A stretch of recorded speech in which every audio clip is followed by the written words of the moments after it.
Bien-aimés de Dieu, chers frères et sœurs en Christ, bonjour. Devant vous pour un petit partage autour des textes bibliques qui nous sont proposés ce dimanche 10 mars 2024, quatrième dimanche de temps de carême, année B.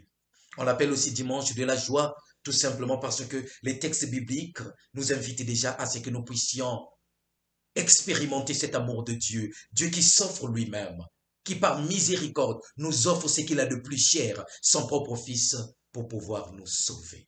Le salut est déjà à notre porte parce que le Christ est là. C'est cette joie-là que le Seigneur veut une fois de plus communiquer à toi et moi aujourd'hui. La première lecture nous vient du livre, ou du deuxième livre des Chroniques, le chapitre 36, du verset 14 au verset 16, puis du verset 19 au verset 23. Pour la méditation, nous avons le psaume 137. La deuxième lecture, Saint Paul va nous accompagner aux Éphésiens, sa lettre aux Éphésiens, le deuxième chapitre du 4e au 10e verset. Pour l'évangile, Saint Jean, le chapitre 3, du 14e au 21e verset. Bien-aimés de Dieu, qu'est-ce que nous pouvons retenir pour notre méditation? Comme d'habitude, je nous propose un petit thème. Notre salut est la préoccupation de Dieu. Notre salut est la préoccupation de Dieu. Pour rejoindre ces thèmes, comme d'habitude, 3 petits pas que chacun pourrait après développer. Le premier pas, le refus de Dieu est cause de nos malheurs. Deuxième pas, le péché nous tue, la grâce nous sauve, moyennant la foi. Et enfin, le troisième pas, Jésus, don de Dieu pour toi et pour moi. Revenons sur le premier, le refus de Dieu est cause de nos malheurs. Bien-aimés de Dieu, Dieu veut le bonheur pour chacun de nous. Il ne veut pas la mort de ses enfants, encore moins celle du pécheur. Même si tu es pécheur, Dieu veut que tu vives, que tu te libères de ses péchés. À tous, il offre toujours une seconde chance. C'est repentir et revenir vers lui pour bénéficier de son salut.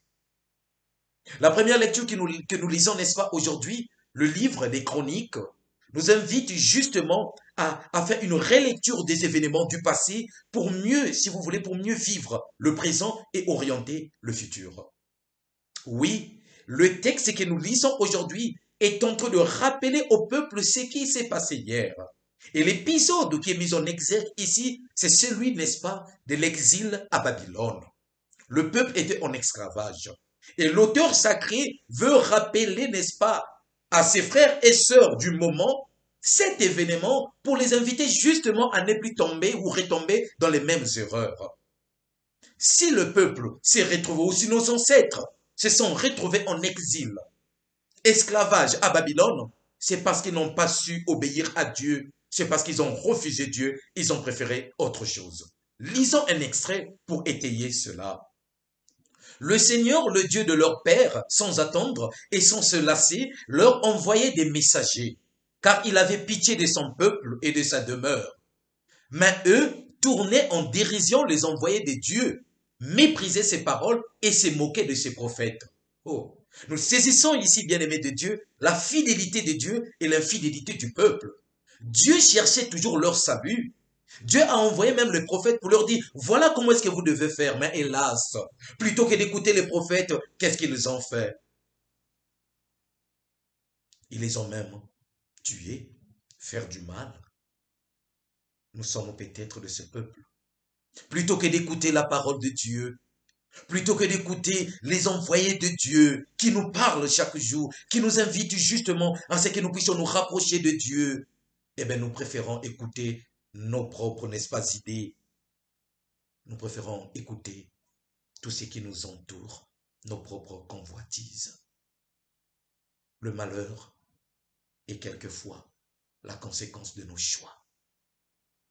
Ce que nous choisissons peut nous orienter vers la vie, tout comme ça peut nous orienter vers le mal. Dieu, lui, malgré nos égarements, il a envoyé ses prophètes et nous avions écouté cela pour venir nous sauver. Mais hélas. Et ce qui est arrivé au peuple d'Israël, c'était quoi? L'exil, la souffrance. Et cet événement est rappelé aujourd'hui pour nous inviter justement à ce que nous puissions nous souvenir. La mémoire. Rappelons-nous ce qui s'est passé. Et donc il faudrait qu'à un certain moment, à un certain moment, le passé nous aide à construire notre présent pour pouvoir, n'est-ce pas, nous orienter vers le futur. Souviens-toi que Dieu veut ton bonheur, Dieu veut notre bien et non notre mal. Si bien que, à travers la première lecture qui nous est donnée encore aujourd'hui, l'auteur sacré rappelle que ce même Dieu que le peuple a rejeté, tellement qu'il est miséricordieux, qu'est-ce qu'il va faire? Il va même, n'est-ce pas, utiliser un roi étranger, Cyrus, pour pouvoir sauver son peuple. Bien-aimé de Dieu, regardez comment est-ce que notre Dieu est si miséricordieux. Regardez comment est-ce que Dieu se soucie de toi et moi. Sa préoccupation, c'est son peuple, malgré les égarements du peuple. Ça me fait penser, n'est-ce pas, à Ézéchiel 18, verset 23. Ce que je désire est-ce que le méchant meure, dit l'Éternel.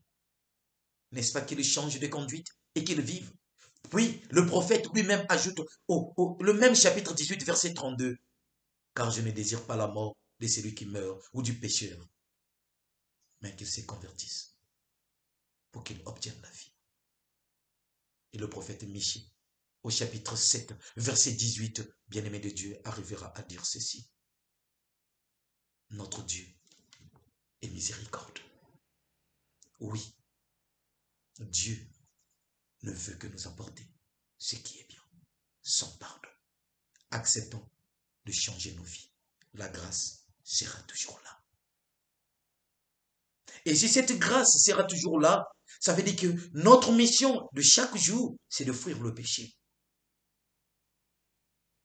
C'est de ne pas salir cette grâce, de ne pas l'empêcher d'agir en nous. C'est du moins ce qui nous permet de comprendre le deuxième pas que je me propose. Le péché nous tue, la grâce nous sauve, moyennant la foi. Je voudrais bien commencer, évidemment, n'est-ce pas, mon petit commentaire ici, en nous invitant à relire cette deuxième lecture, la toute première phrase. Dieu est riche en miséricorde à cause du grand amour dont il nous a aimés. Puis Saint Paul ajoute, c'est Dieu qui nous a fait. Il nous a créés dans le Christ Jésus en vue de la réalisation des œuvres bonnes qu'il a préparées d'avance pour que nous les pratiquions. Bien-aimés de Dieu, Dieu nous a fait pour le bien. Il nous a créés pour la grâce. Sa miséricorde est toujours là. Saint Paul commence par la miséricorde, comme pour dire, le péché nous dénature, nous éloigne du cœur même de Dieu. Et chaque fois qu'évidemment nous prenons la décision de revenir vers le Seigneur, la grâce nous est toujours accordée. Le péché tue. Et Saint Paul fera bien lui-même une fois de plus, n'est-ce pas, de noter Romains chapitre 6 verset 23, le salaire du péché, c'est la mort. Et pour mieux comprendre encore cela, permettez que nous puissions faire intervenir ici Saint Jacques, car son texte est très intéressant. Jacques chapitre 1 verset 15. La convoitise, lorsqu'elle a conçu, enfante le péché. Et le péché, étant consommé, produit la mort. Quand on s'éloigne de Dieu, on retombe dans toutes les convoitises. L'argent, le pouvoir, la gloire, richesse, ceci, cela, au point même de faire du mal. Et donc, on retombe, n'est-ce pas, dans une bassesse qui éloigne de Dieu, qui ne nous permet plus, évidemment, de saisir Dieu au milieu de nous. Le péché nous tue, le péché nous éloigne de Dieu. Le livre de Job, chapitre 15, verset 35, nous permet de lire ceci. Nous baignons dans le péché. Et celui qui conçoit le mal, enfante le mal. Bien-aimé de Dieu.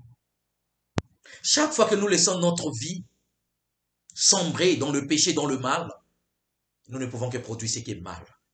C'est comme si, évidemment, le parfum ou les odeurs que nous dégageons, ce sont des péchés, des problèmes, des difficultés, tout simplement parce que la vie s'est éloignée de Dieu. Et nous nous sommes laissés effectivement phagocyter par nos propres instincts. Mais Dieu, lui, offre toujours la grâce. Voilà pourquoi Saint Paul ajoute dans cette deuxième lecture, la grâce, elle est offerte. Acceptons tout simplement Dieu. Acceptons Jésus. Et nous allons nous libérer de nos péchés de chaque jour. Car sur la croix, c'est pour toi et moi qu'il a été crucifié. Jésus est donc le remède. Le vrai remède à tes problèmes, c'est Jésus. Le remède à tes difficultés, c'est Jésus. Le remède à tes péchés, c'est Jésus. Parce que là où le péché a abondé, la grâce a surabondé. Ce qui nous emmène, n'est-ce pas, à notre troisième pas, ou le troisième pas de notre méditation, bien-aimé de Dieu. Jésus, don de Dieu pour toi et moi. J'ai bien dit tout à l'heure, là où le péché a abondé, la grâce a surabondé. Je ne fais que citer Saint Paul, Romains chapitre 5, verset 20. La grâce est à la portée des pécheurs qui décident de changer leur vie. C'est ça la préoccupation de notre Dieu, que nous soyons libérés de nos péchés. Reconnaissons-le. Revenons vers lui, bien-aimé de Dieu, parce que Dieu nous aime tellement et il ne peut pas nous abandonner. Reconnaissez que le Seigneur est Dieu. Il nous a fait et nous sommes à lui. Nous, son peuple, son troupeau. Chantons-nous au psaume 99. Nous sommes à lui. Et donc, il ne veut pas nous laisser nous perdre dans le péché et dans la mort. Dieu veut notre salut, bien-aimé de Dieu. Raison pour laquelle il envoie son Fils, le chemin du salut, pour que par lui, le salut nous soit accordé. Fixe ton regard sur Jésus. Et d'ailleurs, l'évangile de ces jours, c'est ce qu'évidemment, il nous révèle. Ils lèveront les yeux, ils regarderont vers la croix. Le salut est dans ce nom-là. Qui regarde vers Jésus resplendira. Et la deuxième lecture de ces jours, nous l'avons déjà aussi rappelé. C'est bien par la grâce que vous êtes sauvés. Cela ne vient pas de vous, c'est le don de Dieu. Cela ne vient pas des actes. Personne ne peut en tirer orgueil. La grâce nous sauve. Et ce n'est pas par nos mérites que nous sommes sauvés, mais c'est parce que nous regardons une personne qui s'est offert pour nous, Jésus-Christ, et qui regarde Jésus, qui se laisse saisir par Jésus, obtient toujours le salut. Bien-aimé de Dieu, à toi et moi, le Seigneur est entre de Dieu une fois de plus. Ton salut, c'est ma préoccupation. Toi qui m'écoutes, la préoccupation de Dieu, c'est que tu sois sauvé. Dieu veut ton bien. Dieu veut ton bonheur. Cherche-le et il ne t'abandonnera jamais.